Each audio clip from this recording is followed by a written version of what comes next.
This is the first and second page of Embalming Mr. Jones by Jessica Mitford.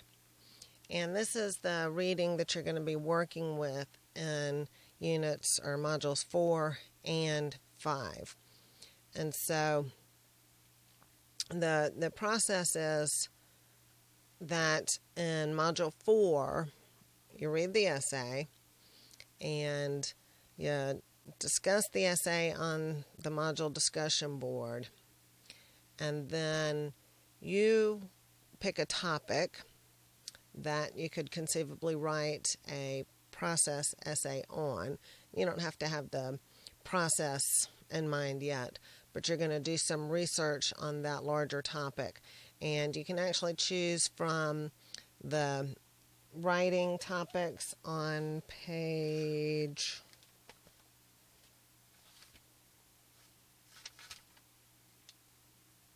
it's the page right after the Embalming Mr. Jones essay. All right, page 206. You can pick writing topic 1, 2, or 3 there, or you can pick one of the topics on page 207. And then notice in the instructions for page 207 that it says, be sure to choose a topic you care about, so that process analysis is a means of communicating an idea. All right, and so that's what Mitford has done here. She's not just described how to embalm someone, but she's communicated this idea.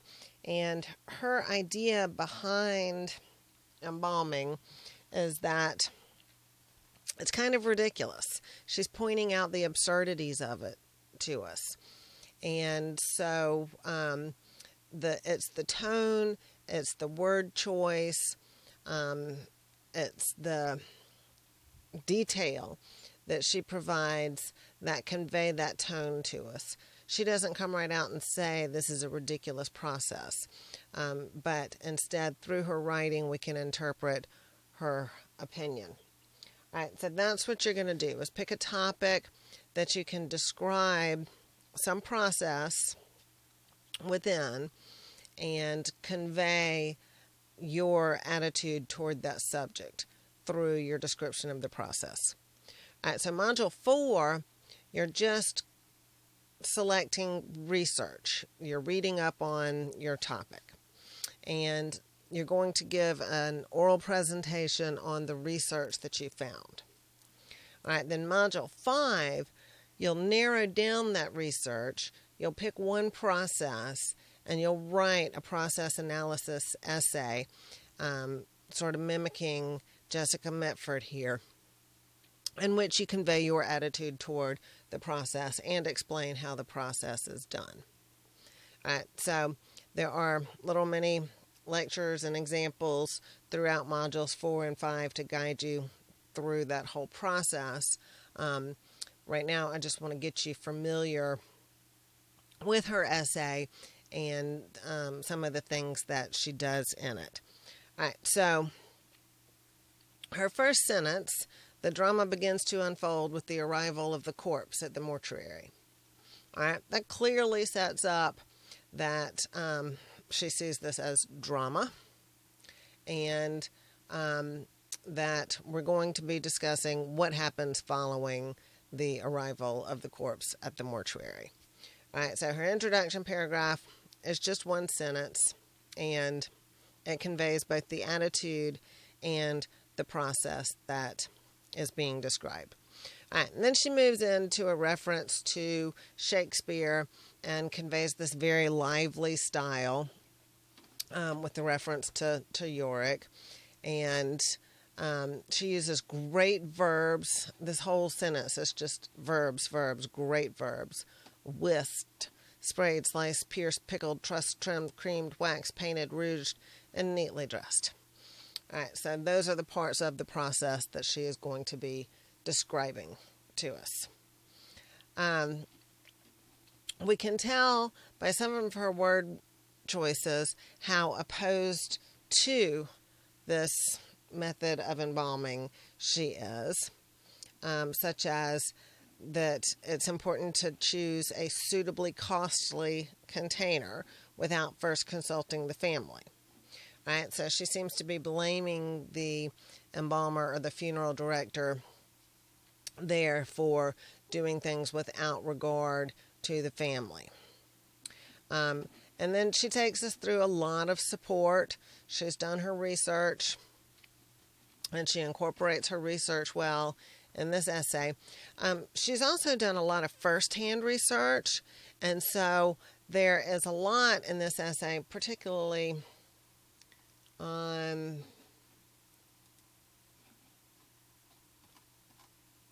the next page. I'll get back to that.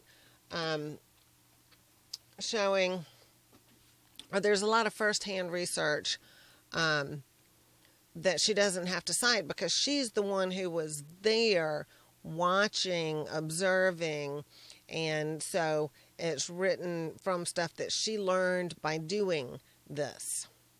All right, so if you're writing a process, a lot of people say tying shoes or riding a bike is an example of a process topic. Yeah, sure they are, but they're hard to come up with an attitude about. Right, so I wouldn't pick such a basic topic with just clear, simple steps and like, what is there to say? But if we're going to do the tying your shoes, and you've sat there for hours making the little rabbit and making it run around the tree and making it dive through the hole, and you describe it in those words, then that's your experience. You don't have to cite it. Right? If you don't know that some people describe the act of tying the shoe as chasing the rabbit around the hole, right? And you glean that through research, then even if you don't use the exact same words as your source, you still have to cite where you got the idea. All right, let's see if I can find page 2 here.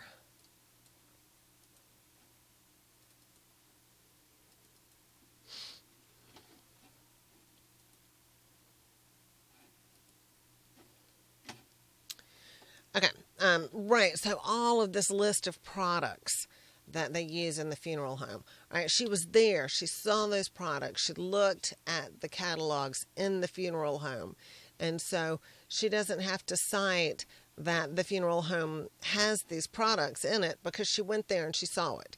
All right, if you read that a funeral home has these products, then you have to cite the source that told you that the funeral home has these products. All right, so if you were going to write something about funerals in your own paper and you wanted to include this information, then you could use Jessica Mitford as your source and cite that your ideas about these products that they use come from Jessica Mitford.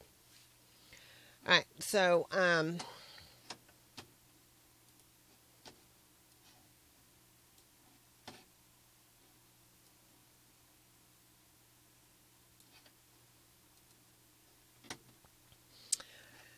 she writes in first person, which makes it engaging to the audience.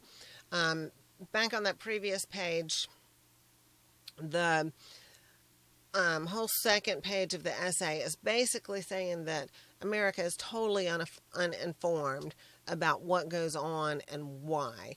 And so we're being cheated. She doesn't use those words exactly, but she says... She writes,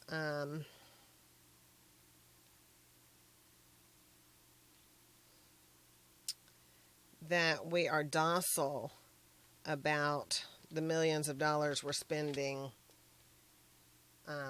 for the perpetuation of this extraordinary procedure. All right, so our docility, that's like a negative connotation. And so...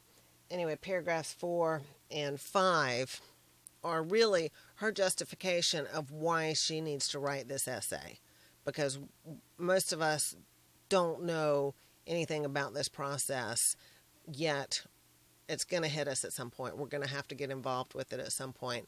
And so she wants us to know what's going on and know that we might have other choices.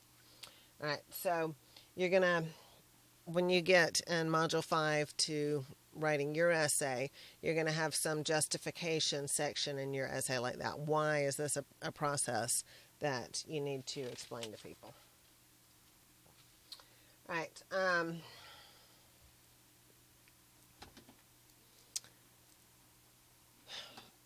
In her description of the process, she uses great transitions.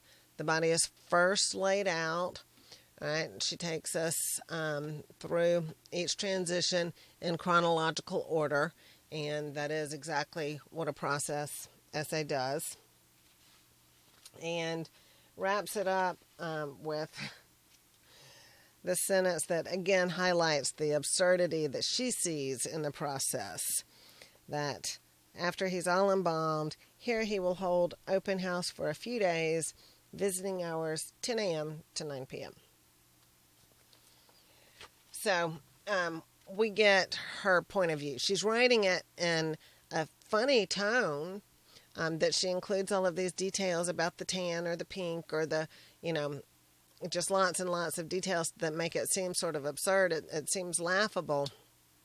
And so that's part of her effectiveness as a writer, is using this tone that includes us and the humor, so we can laugh with her at the situation, but at the same time, she's being very persuasive in her pointing out the flaws of what she sees in this system of embalming.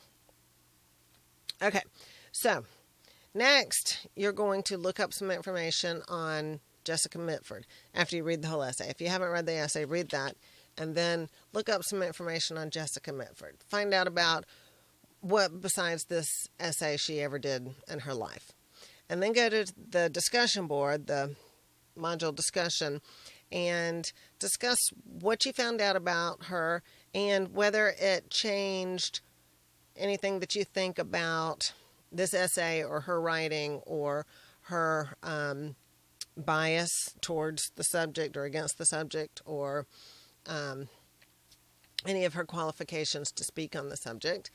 All right. And then pick one of those topics and start researching.